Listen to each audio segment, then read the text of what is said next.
Right now at 4, 2 Jefferson County families are homeless after fires destroyed their homes overnight. Thanks for being here. I'm Kay Quinn. And I'm Brent Solomon. Investigators believe a space heater caused one of those fires. 5 on your side's Mercedes McKay takes us to Festus. We're at one of the 2 homes that went up in flames overnight in Festus. This one here on Tanglewood Acres is a total loss. I'm going to step aside so you can see the flames were so bad we can now see directly into this home. And as you can see, just based on the damage, fire officials say the home is damaged all the way from the first floor up to the roof. Crews were called to this 2-story home just before 11 p.m. 2 men were able to escape, with one of them only suffering minor smoke inhalation. Less than 5 minutes away, around 2 a.m., crews were called to another home on Adams Street. One man did escape safely, but the home is a total loss. Fire officials believe the fire started by a space heater. 5 on your side spoke with a family member connected to the home on Tanglewood, who told us her initial reaction when she drove up to the scene. Death. I was afraid he died, because he's got asthma real bad and he's crippled up, can't walk real good. He's getting ready to do a knee replacement, and then Don's old and he don't get around good at all.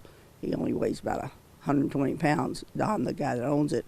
And the first thing I thought of is that they probably both perished. I spoke with the assistant fire chief, who told me the cause of this fire here on Tanglewood Acres is unknown at this time. But the family members did tell us that the homeowners who lived here did use space heaters and they did cook overnight. But again, nothing is confirmed from fire officials. In Festus, Mercedes McKay, 5 on your side.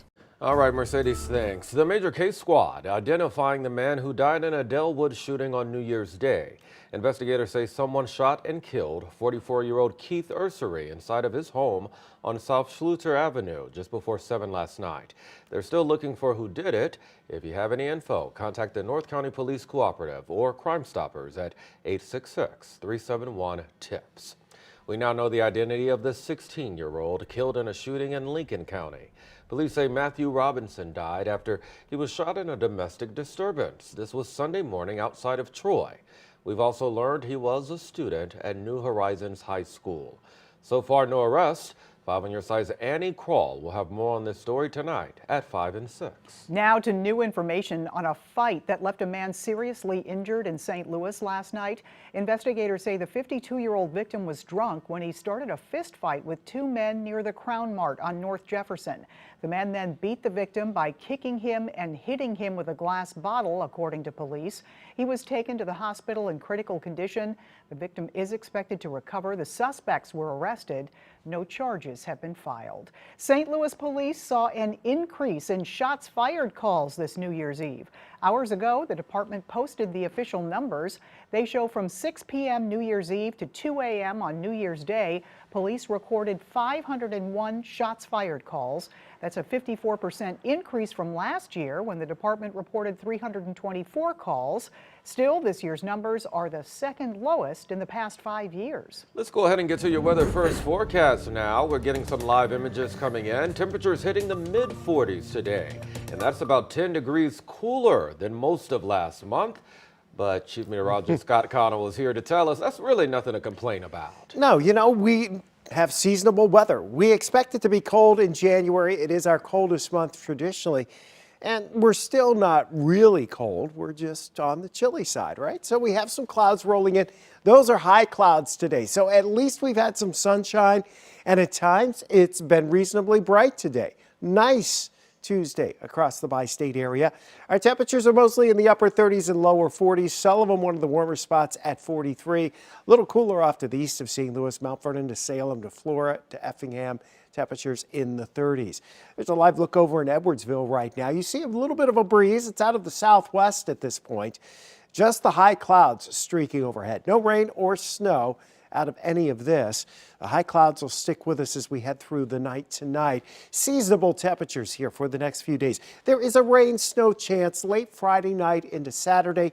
Chance is the operative word there. Not everybody will see much, and if you do, it won't be a whole lot.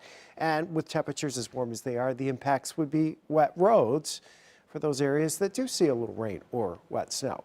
We'll talk more about that and a more intense system on track for early next week. All right, we'll see you in just a few. Stay on top of your weather 24/7. If you text the word weather to 314-425-5355, we'll send a link to your phone. Well, we are now less than 2 weeks away from the Iowa caucus. Right now, the 2024 presidential candidates are focused on grabbing those last undecided votes. NBC's Susan McGinnis reports on the campaign trail.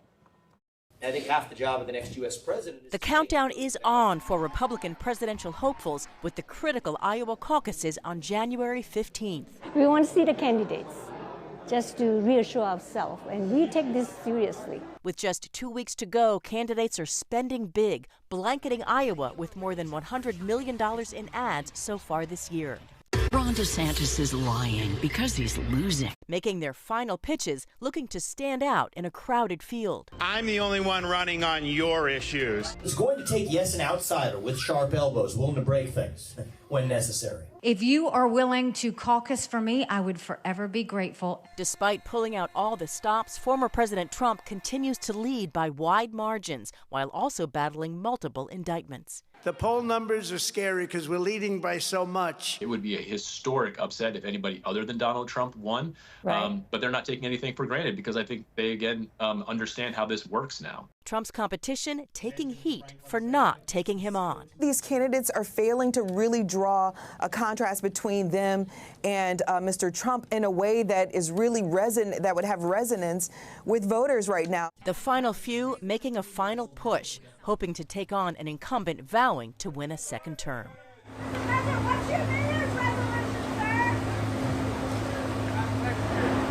Susan McGinnis, NBC News. A new executive order in Missouri affects who can buy agricultural land in the state.